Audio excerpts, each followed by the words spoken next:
Hello, ನಮಸ್ಕಾರ. ಇವತ್ತಿನ ದಿನ ನಿಮ್ಮೆದುರು ನಾನು ಹ್ಯೂಮನ್ ರೈಟ್ಸ್ ಪ್ರಾಬ್ಲಮ್ಗಳನ್ನು ಚರ್ಚೆ ಮಾಡ್ತೀನಿ. I am going to discuss today the problems of the human rights.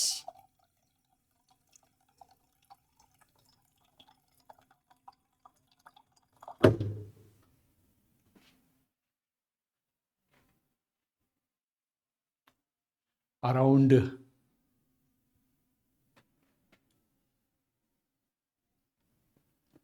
18 to 19 problems are there. I don't know how far I am going to complete today. My aim is to complete all the problems. Let us start without wasting time. ಮಾನವ ಹಕ್ಕುಗಳ ಕಾನೂನಿನಲ್ಲಿ part 1 ಅಂತ ಹಾಕಿದ್ದೀನಿ ನಾನು. ನೋಡೋಣ ಎಲ್ಲ ಪ್ರಾಬ್ಲಮ್ಗಳನ್ನ solve ಮಾಡೋಕ್ಕೆ. ಆಮೇಲೆ ನೆಕ್ಸ್ಟ್ ಇಯರ್ದ ಕ್ವೆಶ್ಚನ್ ಪೇಪರ್ಗಳನ್ನ ಪಾರ್ಟ್ 2 ಮಾಡೋಣ ಅಂದ್ಕೊಂಡು ನಾನು ಇದನ್ನು ಪಾರ್ಟ್ 1 ವಿಡಿಯೋ ಮಾಡಿರೋದು.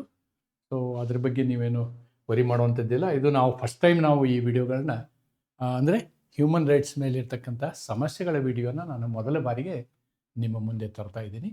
ಇದು ನನ್ನ ಮೊದಲ ಸಮಸ್ಯೆ analysis. A lady teacher working in a private school was sexually harassed by her male colleague. She complains to the head of the institution and wants to take action against her colleague. Advise her. ಇಲ್ಲಿ ನಾವು human rights ಪ್ರಾಬ್ಲಮ್ನ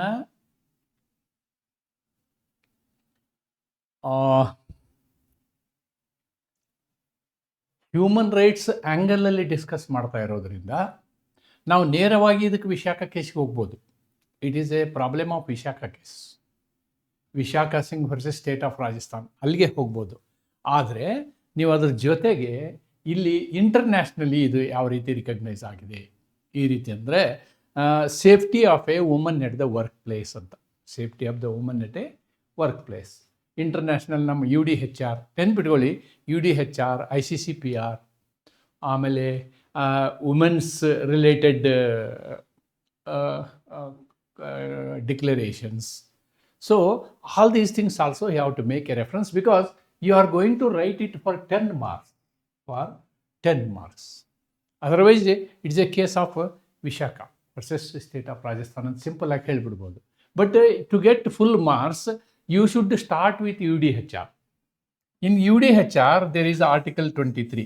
ನೆನ್ಪಿಟ್ಕೊಳ್ಳಿ, UDHR ಬಂದದ್ದು 1948 ನಮ್ಮ ಸಂವಿಧಾನ ready ಆಗಿದ್ದು 1915. ಅಂದರೆ ನಮ್ಮ ಸಂವಿಧಾನದ ಅನೇಕ ಪ್ರಾವಧಾನಗಳು UDHRನ ಆಧರಿಸಿ ಇದ್ದಾವೆ ಅನ್ನೋದನ್ನು, ಅದು especially part 3 of the constitution.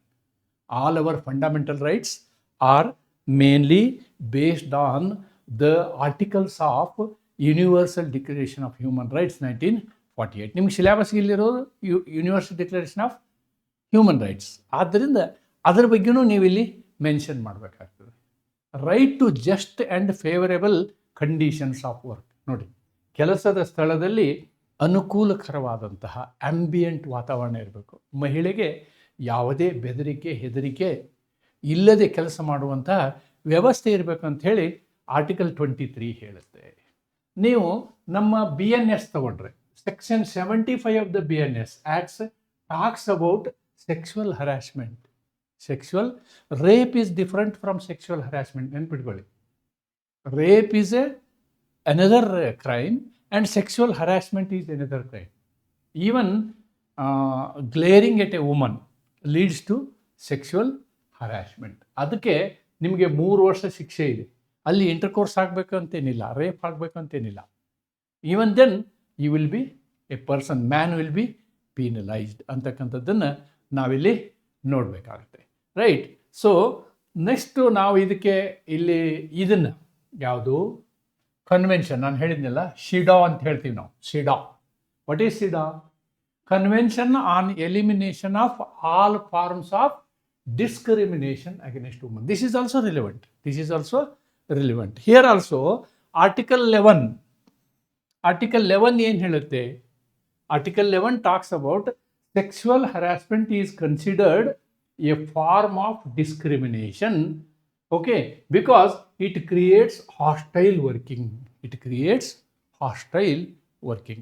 And lastly, we have to write Vishaka versus State of Rajasthan 1997. Here, our Supreme Court used Article 142 and gave guidelines. And it told that, ನಾನು ಪೂರ್ತಿ ಇಂಗ್ಲೀಷ್ನಲ್ಲೇ ಹೇಳಿದ್ದೇನೆ ಅಂದ್ಕೊಳ್ತೀನಿ. It told that till Parliament makes law, whatever the guidelines I have written in this case, to be treated as law of the land. Bharat ದೇಶದಲ್ಲಿ ಸಂಸತ್ತು ಕಾನೂನು ಮಾಡುವವರೆಗೆ ಇದೇ ಕಾನೂನು ಎಂದು ಪರಿಗಣಿಸಬೇಕು. This is also about the sexual harassment of woman at work place. ಇಲ್ಲಿ working woman, especially ಮನೆಗೆಲಸದ ಹೆಣ್ಮಕ್ಕಳ ಮೇಲೆ ಸಾಕಷ್ಟು ಅತ್ಯಾಚಾರದ ಪ್ರಕರಣಗಳಿದ್ದು ಅದನ್ನೆಲ್ಲ ಸರಿಪಡಿಸೋದಕ್ಕೋಸ್ಕರ ಈ ಪ್ರಕರಣ ಬಂತು. Vishakha Singh versus state of Rajasthan ಅಂತಕ್ಕಂಥದ್ದು. ಇದು ಆದಮೇಲೆ 2013 ಕಾನೂನಾಯಿತು. ಈ ಕಾನೂನು ತೆಗೆದು ಓದಿ ನೀವು ವಿಶಾಖ ಗೈಡ್ಲೈನ್ಸ್ ಓದಿ, ಕಾಪಿ ಪೇಸ್ಟ್ ಇದೆ. It is a copy paste, right? ಇದನ್ನು ಏನು ಇಂಗ್ಲೀಷಲ್ಲಿ ಇದ್ದಷ್ಟು ತನಕ ಇತ್ತು ಅದನ್ನ ಇಲ್ಲಿ ಕನ್ನಡದಲ್ಲಿ ಬರೆದಿದ್ದೀವಿ. That's it. ಆದ್ದರಿಂದ ನಾನು ಇನ್ನೊಂದು ಸಲ ನಿಮಗೆ ಈ ಪ್ರಾಬ್ಲಮನ್ನು ಇಲ್ಲಿಂದ ಎಕ್ಸ್ಪ್ಲೇನ್ ಮಾಡ್ತೀನಿ. ಏನು ಎಕ್ಸ್ಪ್ಲೇನ್ ಮಾಡ್ತೀನಿ? ಮೊದಲನೆಯದು, UDHRನ ಅನುಚ್ಛೇದ 23ರ ಪ್ರಕಾರ ಮಹಿಳೆಯ ಗೌರವ, ಕೆಲಸದ ಸ್ಥಳದಲ್ಲಿ ಮಹಿಳೆಗೆ ಗೌರವ ಇರಬೇಕು. ಆಮೇಲೆ BNSನ ಸೆಕ್ಷನ್ 75 ಏನು ಹೇಳುತ್ತೆ ಅಂತಂದರೆ, ಸೆಕ್ಸುವಲ್ ಹರಾಸ್ಮೆಂಟ್, ಲೈಂಗಿಕ ಕಿರುಕುಳ ಮಾಡಿದರೆ ವ್ಯಕ್ತಿಗೆ 3 ವರ್ಷದ ಸಜಾ ಇದೆ. ಇದು ಪಾಯಿಂಟ್ ನಂಬರ್ 2. ಪಾಯಿಂಟ್ ನಂಬರ್ 3 ಏನು ಅಂತಂದರೆ, this is point number 3. Point number actually 2 ಇದಾಗಬೇಕು, ಅದ್ರ ಲಾಸ್ಟಿಗೆ ಬರಿಬೋದು ನಾವು BNS ಇದನ್ನು. ಈಗ ಏನಿದು? Convention on elimination of all forms of discrimination against woman. ಮಹಿಳೆಯ ವಿರುದ್ಧ ಕೆಲಸದ ಸ್ಥಳದಲ್ಲಿ ಭೇದ ಭಾವವನ್ನು ಮಾಡಬಾರ್ದು ಅಂತಕ್ಕಂಥದ್ದನ್ನು ನಾವು ಅನುಚ್ಛೇದ 11ರಲ್ಲಿ, ಶಿಡಾವ್ನ ಅನುಚ್ಛೇದ 11ರಲ್ಲಿ ಬರೆದಿದ್ದೀವಿ. ಇವುಗಳೆಲ್ಲರ ಆಧಾರದ ಮೇಲೆ, ಎಸ್ಪೆಷಲಿ ಈ ಪ್ರಕರಣದಲ್ಲಿ UDHRನ ರೆಫರೆನ್ಸ್ ಮಾಡ್ತಾರೆ, ಆಮೇಲೆ ಶಿಡಾವ್ನ ರೆಫರೆನ್ಸ್ ಮಾಡಿ ವಿಶಾಖ ಕೇಸಲ್ಲಿ ಜಡ್ಜ್ಮೆಂಟ್ ಕೊಡ್ತಾರೆ. ಏನಂದರೆ, ಕೆಲಸದ ಸ್ಥಳದಲ್ಲಿ ಮಹಿಳೆಗೆ ಸೆಕ್ಸುವಲ್ ಹರಾಸ್ಮೆಂಟ್, ಲೈಂಗಿಕ ಕಿರುಕುಳ ಆಗಕೂಡದು. ಆಗಬಾರ್ದು ಅಂದರೆ ಯಾವ ನಿಯಮಗಳನ್ನು ಪಾಲಿಸಬೇಕು ಅಂತಕ್ಕಂಥ ನಿಯಮಗಳನ್ನು ಇದರಲ್ಲಿ ಹೇಳಲಾಗಿದೆ. ಆ ಹೆಣ್ಮಗಳು ಕಂಪ್ಲೇಂಟ್ ಕೊಟ್ಟರೆ ಆ ಒಂದು organisation sexual harassment complaint committee ಇರ್ತದೆ. ಆ ಕಮಿಟಿ ಅದರ ತನಿಖೆಯನ್ನು ಮಾಡಬೇಕಾಗ್ತದೆ. ಆ ತನಿಖೆಯನ್ನು ಮಾಡಿದ ನಂತರ ತನಿಖೆಯ ಆಧಾರದ ಮೇಲೆ ಆ ಸಂಬಂಧಿಸಿದ ವ್ಯಕ್ತಿಗೆ ಶಿಕ್ಷೆಯನ್ನು ಕೊಡಲಾಗ್ತದೆ. ಅವರು ಇಂಟರ್ನಲ್ ಪನಿಷ್ಮೆಂಟು ಕೊಡ್ಬೋದು, or they may even give police complaint, right? ಸರ್ವೋಚ್ಚ ನ್ಯಾಯಾಲಯವು ಇವುಗಳನ್ನು ಆಧರಿಸಿ ಈ ಪ್ರಕರಣದಲ್ಲಿ ಬರೀತು. ಓಕೆ, ಸೆಕ್ಸುವಲ್ ಹರಾಸ್ಮೆಂಟ್ ಆ್ಯಕ್ಟು ಇದನ್ನು ಆಧರಿಸಿ ಸೆಕ್ಸುವಲ್ ಹರಾಸ್ಮೆಂಟ್ ಆ್ಯಕ್ಟ್ ಕೂಡ ಏನಾಯಿತು? ಜಾರಿಗೆ ಬಂತು. ಈ ಎಲ್ಲ ಅಂಶಗಳನ್ನು ನೀವು ಬರೆದು ಆಮೇಲೆ ನೀವು ಈ ಪ್ರಾಬ್ಲಮಿನ ಕ್ರಕ್ಸಿಗೆ ಬಂದರೆ ಏನು ಹೇಳುತ್ತೆ? ಅಡ್ವೈಸ್ ಹರ್ ಅಂದರೆ, ಈ ಕೊನೆಗೆ ಹೇಳಿದ್ನಲ್ಲ, ಈ ಕಾನೂನಿನ ಪ್ರಕಾರ ನೀವು ಹೇಳ್ಬೋದು, sexual harassment of woman at work place, prevention, prohibition and redressal ಪ್ರಕಾರ ಆ ಹೆಣ್ಣುಮಗಳು ಕಂಪ್ಲೇಂಟ್ ಕೊಡ್ಬೋದು, ಕಾಲೇಜಿನ ಪ್ರಿನ್ಸಿಪಾಲ್ ಕಂಪ್ಲೇಂಟ್ ಕೊಡ್ಬೋದು, ನಂತರ ಅವಶ್ಯಕತೆ ಬಿದ್ದರೆ ಪೊಲೀಸ್ ಕಂಪ್ಲೇಂಟು ಕೂಡ ಕೊಡ್ಬೋದು. ಈ ರೀತಿಯಾದಂತಹ ಈ ಎಲ್ಲ ಆಧಾರಗಳನ್ನು ಬರೆದು ನೀವು ಆ ನಿಮ್ಮ ಅನಿಸಿಕೆಯನ್ನು ಇದರಲ್ಲೆಲ್ಲ ಸೂಕ್ತವಾಗಿ ಹೇಳಿದ್ದೀನಿ ನಾನು. ಆಮೇಲೆ ವಿಶಾಖ ಮಾರ್ಗಸೂಚಿಯ ಪ್ರಕಾರ ಆ ಸ್ಕೂಲ್ ಏನಾದರೂ ಸೂಕ್ತ ಕ್ರಮ ಕೈಗೊಳ್ಳದೆ ಹೋದರೆ ಸ್ಕೂಲಿನ ಮೇಲೂ ಕೂಡ ಆ ಹೆಣ್ಮಗಳು ಕಂಪ್ಲೇಂಟು ಕೊಡ್ಬೋದು ಅಂತಕ್ಕಂಥದ್ದನ್ನು ನಾವಿಲ್ಲಿ ಗಮನಿಸಬೇಕು. Then I will come to problem 2. Let us discuss problem 2. X was arrested and taken into police custody in connection with offense of theft. The police used third degree, and X's father contended that his son has got multiple injuries on his body and wants to take legal action against police advice. ನೆನ್ಪಿಟ್ಕೊಳ್ಳಿ, ಪೊಲೀಸರಿಗೆ ಹೊಡೆಯುವಂತಹ ಅಧಿಕಾರ ಎಲ್ಲೂ ಇಲ್ಲ. Even internationally it is recognised. You cannot give third degree treatment ಕೊಡೋಂಗಿಲ್ಲ.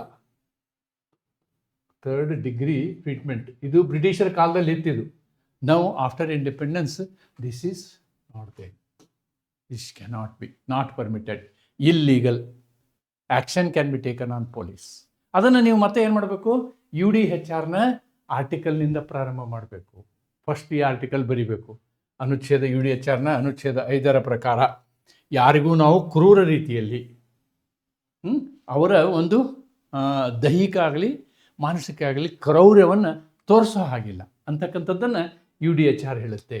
Then international covenant, ICCPR ಅಂತೀವಿ ನಾವು, international covenant on civil and political rights. Here it is a civil right. Article 7, no person shall be subjected to torture, cruel, inhuman, degrading treatment ಅಂತೇಳಿ ಹೇಳುತ್ತೆ. Okay, so this is point number 2. This point you have to write. And then the third one is the DK Basu case, very famous case. DK Basu case, DK Basu ಕೇಸ್ನಲ್ಲಿ ಹೇಳಿದಂತಹ ಈ ಎಲ್ಲ ಲಕ್ಷಣಗಳನ್ನು ನೀವು ಈ ಪ್ರಕರಣಕ್ಕೆ ಏನು ಮಾಡ್ಬೋದು, ನೀವು ಮೆನ್ಷನ್ ಮಾಡ್ಬೋದು. ಏನು, police officers must bear identification. ಪೊಲೀಸ್ನವರು ಬ್ಯಾಡ್ಜ್ ಹಾಕೊಂಡಿರ್ಬೇಕು, ಪೊಲೀಸ್ನ ಹೆಸರು ಆ ವ್ಯಕ್ತಿಗೆ ಗೊತ್ತಾಗಬೇಕು. Arrest memo must be prepared. ಅವನು ಅರೆಸ್ಟ್ ಮಾಡಿದರೆ ಅವನಿಗೆ ಅರೆಸ್ಟ್ ಮೆಮೋ ಕೊಡಬೇಕು. Then relative or friend of the arrested person must be informed. ಅವರಿಗೆ ಹೇಳಬೇಕು. Okay, medical examination of accused must be conducted. Medical ಪರೀಕ್ಷೆ ಮಾಡಿಸ್ಬೇಕು. Arrested person has right to meet advocate. ಈ ಎಲ್ಲ ವ್ಯವಸ್ಥೆಗಳನ್ನು ಅವನಿಗೆ ಮಾಡಿಕೊಡಬೇಕು ಅಂತಕ್ಕಂಥದ್ದು DK Basu ಪ್ರಕರಣದಲ್ಲಿ ಹೇಳಲಾಗಿದೆ. ಇನ್ ದ ಗಿವನ್ ಕೇಸ್, ಈ ಪ್ರಕರಣದಲ್ಲಿ ನಾವು ನೋಡುವುದಾದರೆ ಏನು, ಈ ಪ್ರಕರಣದಲ್ಲಿ ನಾವು ನೋಡುವುದಾದರೆ ಎಕ್ಸ್ ವಾಸ್ ಅನ್ ಅಕ್ಯೂಸ್ಡ್. ಇಲ್ಲಿ ಅವನೊಬ್ಬ ಆರೋಪಿ ಮಾತ್ರ, ಆಪಾದಿತ ಮಾತ್ರ. Arrest does not remove his human rights. ಅವನ ಮಾನವ ಹಕ್ಕುಗಳು, ಅವನು ದಸ್ತಗಿರಿ ಆಗಿರೋದ ಕಾರಣಕ್ಕೆ ಅವನ ಮಾನವ ಹಕ್ಕುಗಳು ನಶಿಸಿ ಹೋಗೋದಿಲ್ಲ. Police cannot use third degree methods. Injuries caused during custody amount to custodial torture. ಅದನ್ನು ನಾವು ಕಸ್ಟೋಡಿಯಲ್ ಟಾರ್ಚರ್ ಅಂತ ಟ್ರೀಟ್ ಮಾಡ್ತೀವಿ. This will directly invite article 21 of the Constitution. What Article 21 of the Constitution says? ಏನು ಹೇಳುತ್ತೆ? No person's life or personal liberty cannot be taken away without the procedure established by law. And after Maneka Gandhi, it is due process of law also. ಅದನ್ನು ಬರೀಬೋದು ನೀವು. You can write this also. ಇದು ಏನಾಗುತ್ತೆ, ಮಾನವ ಹಕ್ಕುಗಳ ಉಲ್ಲಂಘನೆಯಾಗುತ್ತದೆ, ಅನುಚ್ಛೇದ 21ರ ಉಲ್ಲಂಘನೆಯಾಗುತ್ತದೆ. ಆದ್ದರಿಂದ ಅವ್ರ ತಂದೆ ಏನು ಮಾಡ್ಬೋದು, X's father can straight away invoke this. He can file a complaint against the police officer because it is the offence done by state. Offence done by the state article 12 ಇರೋದ್ರಿಂದ you can either go to 32 or 226. ಅಂದರೆ ನೀವೇನು ಮಾಡ್ಬೋದು, ಹೈಕೋರ್ಟಿನಲ್ಲಿ ಆಗಲಿ supreme ಕೋರ್ಟಿನಲ್ಲಿ ಆಗಲಿ writ ಅರ್ಜಿನೂ ಹಾಕ್ಬೋದು. You can file a writ application, seek compensation for violation of fundamental rights. ನೋಡಿ, ಈ ರೀತಿಯಾದಂತಹ ಮೂಲಭೂತ ಹಕ್ಕುಗಳ ಹರಣ ಆದಾಗ ನಿಮಗೆ ಕಾಂಪೆನ್ಸೇಷನ್ ಕೇಳಲಿಕ್ಕೂ ಇವತ್ತು court, it is not return but the courts have given as per the records of the court ನೀವು ಕಾಂಪೆನ್ಸೇಷನ್ ಕೇಳ್ಬೋದು. ಭೀಮ್ ಸಿಂಗ್ ಪ್ರಕರಣದಲ್ಲಿ ಕಾಂಪೆನ್ಸೇಷನ್ ಕೇಳ್ತಾರೆ. ನಂಬಿ ನಾರಾಯಣನ್ ಕೇಸ್ ಬರುತ್ತೆ, very important recent case. Nambi Narayanan he was A ISRO engineer. Narayanan ಈ ಪ್ರಕರಣವನ್ನು ಮೆನ್ಷನ್ ಮಾಡ್ಬೋದು ನೀವು. 25 ಲಕ್ಷನ 50 ಲಕ್ಷ ಕಾಂಪೆನ್ಸೇಷನ್ನು ಕೊಡಲಾಗುತ್ತದೆ ನಂಬಿ ನಾರಾಯಣನ್ ಪ್ರಕರಣದಲ್ಲಿ. ಏನು ನಂಬಿ ನಾರಾಯಣ್ ಪ್ರಕರಣ ಅಂತಂದರೆ, ಆ ವ್ಯಕ್ತಿ ಸೈಂಟಿಸ್ಟ್ ಆಗಿರ್ತಾನೆ, ಅವನು ಗುಪ್ತ ಮಾಹಿತಿಯನ್ನು ಪಾಕಿಸ್ತಾನಿ ಮಹಿಳೆಗೆ ಕೊಟ್ಟಿರ್ತಾರೆ ಅಂಥೇಳಿ ಸುಳ್ಳು ಆರೋಪ ಹೊರಿಸಿ ಅವ್ರು ಅರೆಸ್ಟ್ ಮಾಡಿರ್ತಾರೆ. CBI ಪೊಲೀಸರು ಮಾಡಿದ್ದು ತಪ್ಪು ಅಂಥೇಳಿ ನಿರ್ಧಾರ ಮಾಡುತ್ತೆ. ಮಾಡಿದ ಮೇಲೆ ಅವನಿಗೆ ಸುಪ್ರೀಂ ಕೋರ್ಟು ಸರ್ಕಾರಕ್ಕೆ ಹೇಳುತ್ತೆ, ಅವರಿಗೆ 50 ಲಕ್ಷ ಪರಿಹಾರ ಕೊಡಬೇಕು ನೀವು ಅಂಥೇಳಿ. So that is you can seek the compensation. Seek departmental and criminal action against ಪೊಲೀಸರ ವಿರುದ್ಧ ನೀವು ಆ್ಯಕ್ಷನ್ ತೊಗೋಬೇಕು ಅಂಥೇಳಿ, ಪೊಲೀಸರ ವಿರುದ್ಧ ಆ್ಯಕ್ಷನ್ ತೊಗೋಬೇಕು ಅಂಥೇಳಿ ನೀವು ಕೇಸ್ ಹಾಕ್ಬೋದು. ಇಷ್ಟೆಲ್ಲ ಪ್ರಾವಧಾನಗಳು ಆ ಒಬ್ಬ ವ್ಯಕ್ತಿಗೆ ಇದ್ದಾವೆ ಅನ್ನೋದನ್ನು ನೀವು ಇಲ್ಲಿ ಗಮನಿಸಬೇಕು. ಅದನ್ನು ಇಲ್ಲಿ ಕನ್ನಡದಲ್ಲಿ ಬರೆದಿದ್ದೀನಿ. I have written it here in Kannada. You can citation you can do. Whether I have done citation, let me see. No, citation 2 cases. You can use one Bhim Singh case. Bhim Singh versus I think state of J&K. State of J&K. Or second case, Nambi Narayanan case. Nambi Narayanan case. ಈ 2 ಕೇಸ್ಗಳನ್ನು ಬರಿಬೋದು ನೀವು ಇದಕ್ಕೆ citation. Okay, so this is my analysis to problem number 2. ನಾವು problem number 3. A boy of 12 years was employed in a hotel. Child labor is a crime. Engaging a child as a labor is a crime. A NGO wants to take a legal action against hotel management. Of course, they can take. Again, because our subject is a human rights subject, again you have to go to UDHR.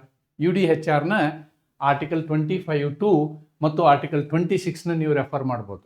Article 25(2) ಏನು ಹೇಳ್ತೆ? ಮಕ್ಕಳನ್ನು employee ಮಾಡೋ ಹಾಗಿಲ್ಲ, special care ತೊಗೊಳ್ಬೇಕು. ಆಮೇಲೆ ಅವರು tender ಏಜ್ನವ್ರು 12 ವರ್ಷದ ಮಗು ಸ್ಕೂಲ್ಗೆ ಹೋಗಬೇಕು. ಎಷ್ಟು ಗೋ ಟು ಸ್ಕೂಲ್, ಎಜುಕೇಷನ್ ತೊಗೋಬೇಕು. ಆ ಪ್ರಾವಧಾನಗಳು ಇಂಟರ್ನ್ಯಾಷನಲಿ ರಿಕಗ್ನೈಸ್ ಆಗಿದ್ದಾವೆ. ಎಲ್ಲಿ? ನಮ್ಮ UDHRನಲ್ಲಿ. Next you can write convention. CRC 1989ನಲ್ಲೂ ಇದೆ. ಏನು? Convention on rights of child, ಮಕ್ಕಳ ಹಕ್ಕುಗಳು ಅಂಥೇಳಿ. ಮಕ್ಕಳ ಹಕ್ಕುಗಳಲ್ಲಿ ಇದು ಮೆನ್ಷನ್ ಆಗಿದೆ. ಅದರಲ್ಲಿ ನೀವು ಆರ್ಟಿಕಲ್ 32 ಆಫ್ CRC ನೋಡ್ಬೋದು. ಆರ್ಟಿಕಲ್ 32 ಆಫ್ CRC ಅದನ್ನು ರೆಫರ್ ಮಾಡಬೇಕು.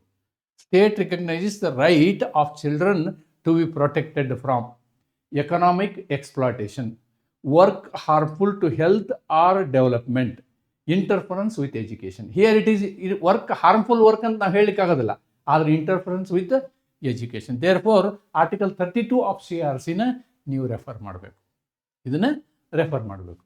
Then ILO convention, international child labour convention. ಇಲ್ಲೂ ಕೂಡ ಆರ್ಟಿಕಲ್ 1ನಲ್ಲಿ ಇದ್ರ ಬಗ್ಗೆ ಬರೆದಿದ್ದಾರೆ. Elimination of worst forms of child labour, ಮಕ್ಕಳಿಗೆ ಕೆಲಸ ಕೊಡಬಾರ್ದು ಅಂತ. ಆ್ಯಂಡ್ ಇವೆಲ್ಲದಕ್ಕಿಂತ ಬಹಳ ಮುಖ್ಯ ಅಂತಂದರೆ, ಈ ಶಿವಕಾಶಿಯಲ್ಲಿ ಪಟಾಕಿ ಮಾಡಲಿಕ್ಕೆ ಮಕ್ಕಳನ್ನ ಯೂಸ್ ಮಾಡ್ತಿದ್ರು. ಪಟಾಕಿ ಮ್ಯಾನುಫ್ಯಾಕ್ಚರಿಂಗ್ ಇದರಲ್ಲಿ ಎಲ್ಲ ಸಣ್ಣ ಸಣ್ಣ ಮಕ್ಕಳು. ಅದನ್ನು ನಮ್ಮ ಎನ್ವಿರಾನ್ಮೆಂಟಲಿಸ್ಟ್ MC ಮೆಹ್ತಾ ಇದ್ದಾರಲ್ಲ, he has unearthed and filed a public interest litigation in Supreme Court. ಆಮೇಲೆ ಆವಾಗ ಏನಾಯಿತು, ಇವುಗಳನ್ನ ಹಜಾರ್ಡಸ್ ಇಂಡಸ್ಟ್ರಿಯಲ್ಲಿ ಇವ್ರನ್ನ ಸೇರಿಸಬಾರ್ದು ಅಂತಕ್ಕಂಥದ್ದು. ಆದ್ದರಿಂದ ಚೈಲ್ಡ್ ಅಡೋಲ್ಸೆಂಟ್ ಲೇಬರ್ ಪ್ರೊಹಿಬಿಷನ್ ಆ್ಯಕ್ಟ್, ಈ ಆ್ಯಕ್ಟ್ ಪ್ರಕಾರ ಹೋಟೆಲ್ ಮೇಲೆ ನೀವು ಆ್ಯಕ್ಷನ್ ತಗೋಬೋದು. ಈ ಆ್ಯಕ್ಟ್ ಪ್ರಕಾರ ಹೋಟೆಲ್ ಮೇಲೆ ಆ್ಯಕ್ಷನ್ ತಗೊಳ್ಬೋದು. ಈ ಎಲ್ಲ ಮಾಹಿತಿಯನ್ನು ನೀವು ಬರೀಬೇಕಾಗ್ತದೆ. All these information you have to write. This is point number 1. This is point number 2. And then this one you can write as point number 3. Right. Then this as you can write point number 4. And you can write this as point number 5, case law. Point number 6.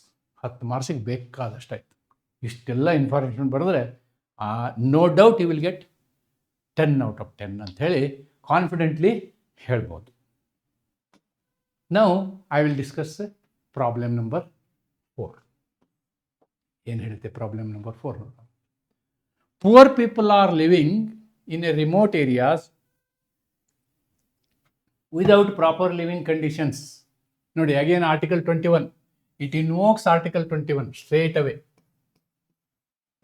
Right to dignified life, article 21, right to dignified life, right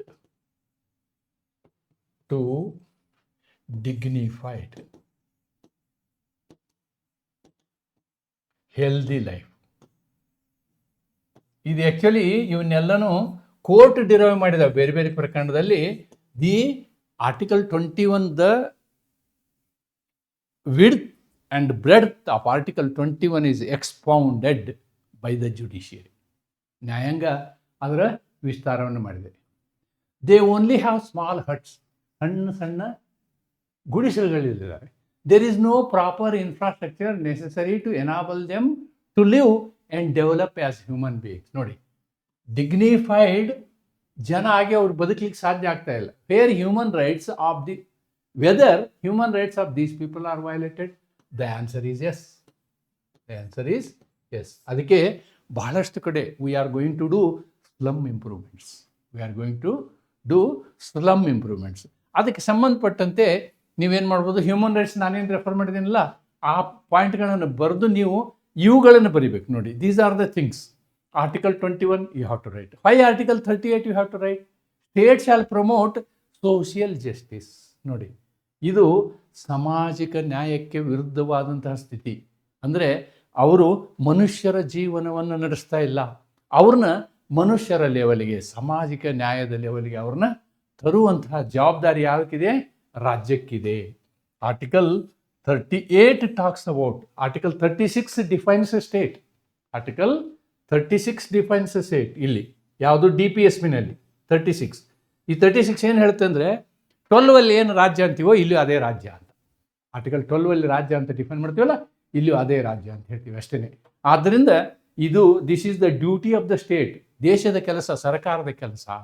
then article 39B tax about ಸಂಪನ್ಮೂಲಗಳ ಹಂಚಿಕೆ, distribution of natural resources, right. Then right to work, education, etcetera. All these articles are from DPSP. ಎಲ್ಲ article ನೆನಪಿರಲಿಲ್ಲ ಅಂದ್ರೂ ನೀವು ಎಲ್ಲದರ ಬದಲಾಗಿ ಏನು ಹೇಳ್ಬೇಕಂದ್ರೆ DPSP.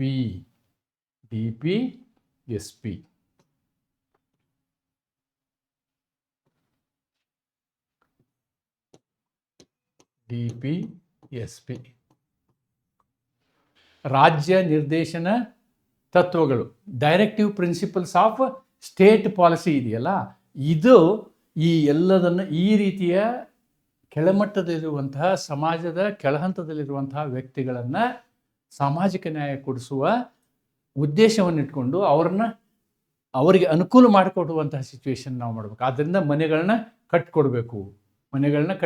ಓಲ್ಗಾ ಟೆಲಿಸ್ ಕೇಸ್ ಹೇಳ್ಬೋದು ನಾವು ಇದಕ್ಕೆ. We can as here Chameli Singh versus state of UP. ಇದು ಸ್ಟ್ರೇಟ್ ಕೇಸ್, ಇದನ್ನು ಬರೀಬೋದು ನೀವು. Chameli Singh versus state of UP. Right to shelter is the fundamental right ಹೇಳಿದ್ ನೋಡಿ. Right to shelter is the fundamental right under article 21 ಅಂತೇಳಿ ಚೆಮೇಲಿ ಸಿಂಗ್ ಪ್ರಕರಣದಲ್ಲಿ ಸರ್ವೋಚ್ಚ ನ್ಯಾಯಾಲಯ ಹೇಳುತ್ತೆ.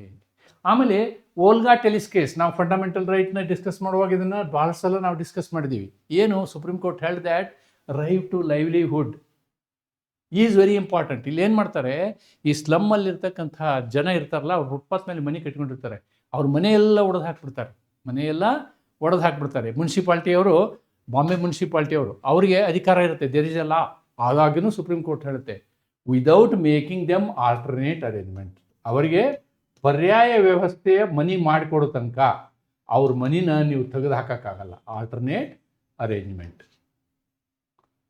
ಅವರನ್ನು ನೀವು ಒಕ್ಕಲೆಬ್ಸೋಕ್ಕಾಗಲ್ಲ ಅಂಥೇಳಿ ಸರ್ವೋಚ್ಚ ನ್ಯಾಯಾಲಯ ಹೇಳುತ್ತೆ. ಕಾನೂನು ಇರ್ಬೋದು, even then article 21 is important ಅಂಥೇಳಿ ಹೇಳುತ್ತೆ. ಇವೆಲ್ಲವನ್ನು ನೀವು ರೆಫರ್ ಮಾಡ್ಬೋದು. All these things you can refer to this problem. This is 1. Article 21 is point number 1. DPSP is point number 2. ಇವೆಲ್ಲವೂ ಬರೆಯೋಕ್ಕಾಗಲಿಕ್ಕಿಲ್ಲ ನಿಮಗೆ, DPSP ಬರೆದ್ರೆ ಸಾಕು. Then Chameli Singh is point number 3. Then Olga Tellis is point number 4. And then your conclusion. ನೀವು ಆಮೇಲೆ ನಿಮ್ಮ confusion ಬರಿಬೋದು. Yes, the human rights of these poor people are violated. Human rights include not only civil and political rights but also economic, social and cultural rights. ನಾವು preamble refer ಮಾಡ್ಬೋದು. ನೀವು ಪ್ರಿಯಾಂಬಲ್ನಲ್ಲಿ ಏನು ಹೇಳ್ತೀವಿ ನಾವು? Justice, social, economic and political ಅಂತ ಹೇಳ್ತೀವಿ. ಅದು ಇಲ್ಲಿ ಹರಣ ಆಗಿದೆ ಅಂತ ಹೇಳ್ಬೋದು. You can refer preamble also. Refer preamble. ಪೀಠಿಕೆಯನ್ನು ಕೂಡ ನಾವು ಇಲ್ಲಿ ಹೇಳ್ಬೋದು. ಪೀಠಿಕೆಯಲ್ಲೇ ಹೇಳಿದೀವಿ ನಾವು ಈ ರೀತಿ ಸಾಮಾಜಿಕ ನ್ಯಾಯವನ್ನು ಕೊಡ್ತೀವಿ ಅಂತ. Every person has right to live with dignity. Animal life ಅಲ್ಲ. ಅಡಕ್ವೇಟ್ ಹೌಸಿಂಗ್, ಮನೆ ಇರಬೇಕು, health care, education, clean drinking water and other basic amenities. ಆ ಕಾಲದಲ್ಲಿ ಇಂದಿರಾ ಗಾಂಧಿ ಒಂದು ಸ್ಲೋಗನ್ ಹೊಡಿಸಿದ್ರು, ರೋಟಿ ಕಪಡಾ ಔರ್ ಮಕಾನ್ ಅಂತೇಳಿ. And Congress party worked in that line. No doubt ಇವತ್ತಿನ ಪಕ್ಷಗಳು ಕೂಡ ಅದನ್ನು ಮುಂದುವರಿಸಿಕೊಂಡು ಹೋಗ್ತಾ ಇದ್ದಾವೆ. That is, I am not only telling a particular government, but we are following it. Yes, now I will go to problem number 5. ಏನು ಹೇಳುತ್ತೆ problem number 5?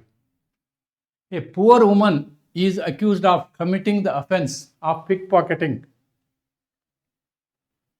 in a PG street. ಕಳ್ತನ ಮಾಡಿದಾಳೆ. So this is theft. Theft is a crime. Theft is a crime. She has been arrested. Yes, prosecution ಮಾಡ್ತಾರೆ by the police and produce before the court. She has no money to engage a lawyer. ನಾವು Abdul ಕಸಬ್ಗೆ lawyer ಕೊಟ್ಟಿದ್ದೀವಿ. Abdul ಕಸಬ್ಗೆ lawyer ಕೊಟ್ಟಿದ್ದೀವಿ. ಆದ್ದರಿಂದ ನಾವು ಯಾವುದೇ ವ್ಯಕ್ತಿ ಕೋರ್ಟಿನ ಮುಂದೆ ಬಂದಾಗ, ಅಪರಾಧಿಯಾಗಿ ಬಂದಾಗ, ಅವನಿಗೆ ಒಬ್ಬ ನ್ಯಾಯಾಧೀಶನನ್ನು ಒದಗಿಸಿಕೊಡುವುದು ಕೂಡ ದೇಶದ ಜವಾಬ್ದಾರಿ, ಸರ್ಕಾರದ ಜವಾಬ್ದಾರಿ. ಅದು ಇಲ್ಲಿಂದ ಸ್ಟಾರ್ಟ್ ಆಗುತ್ತೆ. It starts from international covenant on civil and political rights, ICCPR 1966. Okay, ಅದರಲ್ಲಿ ಈ ಆರ್ಟಿಕಲ್ನಲ್ಲಿ ಇದೆಲ್ಲ ಬರೆದಿದ್ದೀವಿ ನಾವು. ಈ ಆರ್ಟಿಕಲ್ನಲ್ಲಿ ಆರ್ಟಿಕಲ್ 14 ಬರೆದ್ರೆ ಸಾಕು. Article 14 ours is equality, but ICCPR 14ನಲ್ಲಿ ಈ ಲೀಗಲ್ ಹೆಲ್ಪ್ಗೆ ನಾವು ಕೊಡೋದಕ್ಕೆ ಇಲ್ಲಿ ಪ್ರಾವಿಷನ್ ಇದೆ. Every person charge with a criminal offence has the right ಏನು to defend himself through legal assistance. ಇದ್ರ ಪ್ರಕಾರ ನಾವು ಏನು ಮಾಡಿದ್ದೀವಿ? ಲೀಗಲ್ ಏಡ್ ಸರ್ವಿಸ್ ಮಾಡಿದ್ದೀವಿ. We have done legal aid service. ಇದನ್ನು ನೀವು ಬರಿಬೇಕು, ಇದನ್ನು ಬರಿಬೇಕು. This is what I have written here is article 14, article 14(3)(d) of ICCPR ಅನ್ನು ಇಲ್ಲಿ ಕನ್ನಡದಲ್ಲಿ ಬರೆದಿದ್ದೀನಿ. ಇದು ಪಾಯಿಂಟ್ ನಂಬರ್ 1. ಆಮೇಲೆ ನಮ್ಮ ಅನುಚ್ಛೇದ 21, ಇದು ಪಾಯಿಂಟ್ ನಂಬರ್ 2, ಇದು ಪಾಯಿಂಟ್ ನಂಬರ್ 3. 21 ಏನು ಹೇಳುತ್ತೆ? ಜೀವಿಸುವುದು ನಮ್ಮ ಹಕ್ಕು. ಯಾಕೆ ನಾನು ಇದನ್ನು ಹೇಳ್ತೀನಿ ಇಲ್ಲಿ? she has stolen, that is important. Pickpocketing because of poverty. See, Gandhiji ಏನು ಹೇಳ್ತಾರೆ? It is not only to punish the sinner but the cause of sin. ಕಾರಣ ಏನು? ಕಳ್ಳತನ ಮಾಡಲಿಕ್ಕೆ ಕಾರಣ ಏನು? ಬಡತನ. ಆದ್ದರಿಂದ ಇಲ್ಲಿ ಅವರಿಗೆ ಸರಿಯಾದ ಕೆಲಸ ಅಥವಾ ನಾವು ಜವಾಬ್ದಾರಿಯನ್ನು ಕೊಟ್ಟರೆ, ಅದಕ್ಕೆ ನಾವು ಏನು ಮಾಡಿದ್ದೀವಿ? ಮನ್ರೇಗಾ ಮಾಡಿದ್ದೀವಿ. ಈಗ ಮನ್ರೇಗಾ ಏನಾಗಿದೆ? VG ರಾಮ್ಜಿ ಆಗಿದೆ. ಅವೆಲ್ಲ they are all related to this. Article 21 right to life. Okay, then ಇಲ್ಲಿ ನೋಡಿ, this is another very important thing. Protection against arrest and detention. Article 39, this is very important. Point number 4, 39A is very important. Legal aid is a fundamental right. Providing legal aid is a fundamental right ಅಂತ ಹೇಳಿ ನಾವು ಹೇಳಿದ್ವಿ. ಅದಕ್ಕೆ ನೀವು case ಲಾ ಯಾವ್ದು ಕೊಡ್ಬೋದು ಅಂದರೆ Hussainara Khatoon versus state of Bihar. ಈ ಪ್ರಕರಣದಲ್ಲಿ ಆ್ಯಕ್ಚುಲಿ ಲೀಗಲ್ ಏಡ್ ಸರ್ವಿಸ್ಗೆ ನಾವೇನು ಮಾಡ್ತೀವಿ? ಸುಪ್ರೀಂ ಕೋರ್ಟ್ ಹೇಳುತ್ತೆ ಎಲ್ಲರಿಗೂ ನೀವು ನ್ಯಾಯಾಧೀಶರನ್ನ ಒದಗಿಸಬೇಕು. ನೀವು ಅಬ್ದುಲ್ ಕಸಬ್ ಕೇಸನ್ನು ರೆಫರ್ ಮಾಡ್ಬೋದು, ಇಲ್ಲಿ ಬರಿಬೋದು. There is no problem, right? Then problem number 6. Here Jaspal is a leader of Lok Kalyan party, LKP, ಲೋಕ ಕಲ್ಯಾಣ್ ಪಾರ್ಟಿ ಒಂದು ಪಕ್ಷ. ನಾವು CJP is a party. What party? Cockroach Janata Party. Jantar Mantaralli, they are continuing their hunger strike.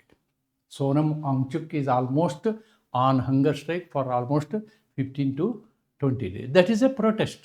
And we have got that right of protest under Article 19(1)(a), (b), C. Right of protest is there. Right. He was making preparations to, this is not about protest. This is Maneka Gandhi case, passport case. Making preparations. Now let me remove this. Refer ಮಾಡಬೇಕು. Go to England. The government suspecting that he may make serious allegation against government after reaching England, and government impounded his passport. ಇದೇ ಕೆಲಸ ಇಂದಿರಾ ಗಾಂಧಿಯ ಸೊಸೆ ಮನೇಕಾ ಗಾಂಧಿಗೆ ಆಯಿತು 1978 ಅಂತ ಹೇಳಿ ಅಂದ್ಕೊಳ್ತೀನಿ ನಾನು. ಆ ಸಂದರ್ಭದಲ್ಲಿ ಅದೇ ಕೇಸ್ನ ಬರಿಬೇಕಿಲ್ಲ ನಾವು, ಅದೇ ಕೇಸ್ನ ಬರಿಬೇಕಿಲ್ಲಿ. ಏನು? Here Jaspal has not committed any offence. Jaspal ಅವರು ಯಾವುದೇ ಅಪರಾಧವನ್ನು ಮಾಡಿಲ್ಲ.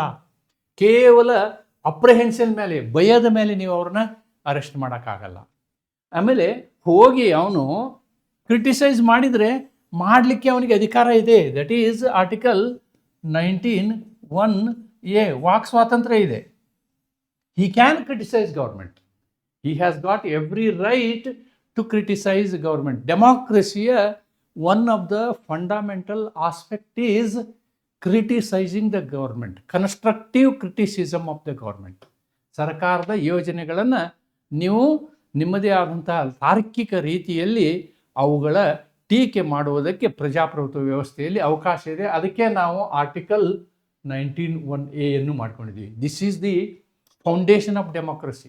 19(1)(a) ಇಲ್ಲ ಅಂದರೆ ಡೆಮೋಕ್ರಸಿನೇ ಇಲ್ಲ. ಯಾಕಂದರೆ ನೀವು ಆಡಳಿತ ಪಕ್ಷದ ಮೇಲೆ ಅದು ಸರಿ ಕೆಲಸ ಮಾಡ್ತಾ ಇಲ್ಲ ಅಂತಕ್ಕಂತಹ ನ್ಯಾರೇಟಿವ್ನ ಕ್ರಿಯೇಟ್ ಮಾಡಲಿಕ್ಕೆ ಆಗೋದೇ ಇಲ್ಲ. ಆವಾಗ ಪ್ರಜೆಗಳು ನಿಮ್ಗೆ ವೋಟ್ ಹಾಕೋದೇ ಇಲ್ಲ. ಆದ್ದರಿಂದ that is one of the very important corner stone or touch stone of democracy ಅಂತ ಹೇಳ್ಬೋದು ನಾವು. Unless the government establishes a valid ground. ನೋಡಿ, ವ್ಯಾಲಿಡ್ ಗ್ರೌಂಡ್ ಏನು? Under section 10(3) of the passport act. Passport ಕಾನೂನಿನ ಪ್ರಕಾರ ನೀವು ಇಲ್ಲ ಅವನು ಹೋದರೆ ಅದು ಅಪರಾಧಿಕ ವಿಷಯ ಆಗುತ್ತೆ ಅಂತಕ್ಕಂಥ ವ್ಯವಸ್ಥೆ ಅಥವಾ ಆ ರೀತಿಯಾದಂಥ ಒಂದು ದಾಖಲೆ ಇಲ್ಲದೆ ನೀವು ಅವನ ಪಾಸ್ಪೋರ್ಟನ್ನು ಇಂಪೋರ್ಟ್ ಮಾಡೋಕ್ಕಾಗಲ್ಲ. ಆವಾಗ ಏನು ಮಾಡ್ಬೋದು ಅವನು? Straight away he can either go to High Court or Supreme Court under Article 226 or 32. ನೋಡಿ, 226ನಲ್ಲಿ ನೀವು ರಿಟ್ ಅರ್ಜಿಯನ್ನು ಹಾಕ್ಬೋದು. ಎಲ್ಲಿಗೆ? ಹೈಕೋರ್ಟ್ಗೆ. ಅಥವಾ 32ನಲ್ಲಿ ಸರ್ವೋಚ್ಚ ನ್ಯಾಯಾಲಯಕ್ಕೆ ರಿಟ್ ಅರ್ಜಿ ಹಾಕ್ಬೋದು. ಈ ಎಲ್ಲಾದರೂ ಹೋಗ್ಬೋದು ಅವರು, 2 ಕೋರ್ಟಿನ ಮೊರೆ ಹೋಗ್ಬೋದು. ಎರಡರಲ್ಲಿ ಒಂದು ಕೋರ್ಟನ್ನು ಹೋಗಿ ಅವರು ತಮ್ಮ ಸಮಸ್ಯೆಯನ್ನು ಬಗೆಹರಿಸ್ಕೋಬೋದು. ಆದ್ದರಿಂದ ಪಾಸ್ಪೋರ್ಟನ್ನು ಸುಮ್ಮನೆ ಇಂಪೋರ್ಟ್ ಮಾಡೋಕ್ಕಾಗೋದಿಲ್ಲ. ಸುಮ್ಮನೆ ಇಂಪೋರ್ಟ್ ಮಾಡೋಕ್ಕಾಗೋದಿಲ್ಲ. ನಾವು I have written the content of 10(3) here. Passport ಆ್ಯಕ್ಟಿನ 10(3) ಏನು ಹೇಳುತ್ತೆ ಅನ್ನೋದನ್ನು ಇಲ್ಲಿ ಬರೆದಿದ್ದೀನಿ ನಾನು. ಏನು ಹೇಳುತ್ತೆ? Passport may be imported only on grounds specified in the act. As uh such, sovereignty, integrity of India, security of the state, friendly relations, foreign states, public interest, ಈ ಥರದ ವಿಷಯದಲ್ಲಿ ಏನಾದರೂ ತೊಂದರೆ ಆಗುವ ಸಂದರ್ಭದಲ್ಲಿ ಪಾಸ್ಪೋರ್ಟ್ನ ನಾವು ಇಂಪೋರ್ಟ್ ಮಾಡ್ಬೋದು. ಅಲ್ಲ ಸುಮ್ಮನೆ ಇಂಪೋರ್ಟ್ ಮಾಡೋಕ್ಕಾಗಲ್ಲ. ಹಾಗೇನೇ ಮಾಡಿದರು ಈ ಪ್ರಕರಣ. 1978 ಹೇಳಿದ್ನಲ್ಲ ನಾನು. ಈ ಪ್ರಕರಣದಲ್ಲಿ ಹಾಗೇನೇ ಮಾಡಿದ್ರು. ಹಾಗೆ ಮಾಡಿದ್ದನ್ನು ಸುಪ್ರೀಂ ಕೋರ್ಟ್ ತಪ್ಪು ಅಂತ ಹೇಳಿತು. It is ವಯಲೇಟ್ಸ್ 19, 14 and 21. 19 ಯಾಕೆ ವಯಲೇಟ್ ಮಾಡ್ತದೆ? Constructive criticism. 21 ಯಾಕೆ ವಯಲೇಟ್ ಮಾಡ್ತದೆ? See, you are free to move everywhere, right to life and dignified life. Then how it violates article 14? ನೀವು ಕೇವಲ ಮನೇಕಾ ಗಾಂಧಿದನ್ನು ಯಾಕೆ ಪಾಸ್ಪೋರ್ಟ್ನ ಇಂಪೋರ್ಟ್ ಮಾಡ್ತೀರಿ? ಏನೂ ಕಾಣಿಲ್ಲದೆ? ಹಂಗಂದ್ರೆ ಇಡೀ ದೇಶದ ಜನರದ್ದು ಎಲ್ಲರದ್ದು ಮಾಡಬೇಕಲ್ಲ. So question of equality. ಈ 3 ಅನುಚ್ಛೇದಗಳನ್ನು ವೈಲೇಟ್ ಮಾಡ್ತದೆ ಈ ಸರ್ಕಾರದ ಕ್ರಮ ಅಂಥೇಳಿ ಈ ಪ್ರಕರಣದಲ್ಲಿ ಹೇಳಲಾಗುತ್ತೆ. ಸೊ ಇದು ಎಲ್ಲವನ್ನು ನೀವು ಕ್ರೋಢೀಕರಿಸಬೇಕು. All these things you have to make. Point number 1, 2, 3 ಇಲ್ಲಿಂದ 1, 2, 3, 4 then this I am 5 you can write this. ಇದನ್ನೆಲ್ಲ ಬರಿಬೇಕಂತ ಏನಿಲ್ಲ, ನಾನು ನಿಮಗೆ ಗಮನಕ್ಕೆ ಅಂದರೆ 10th 3ನಲ್ಲಿ ಏನಿದೆ ಅನ್ನೋದಕ್ಕೋಸ್ಕರ ಹೇಳಿದ್ದೀನಿ. ಈ ಎಲ್ಲ ಕಾರಣಗಳಾಗಿ ಮಾಡ್ಬೋದು ನೀವು.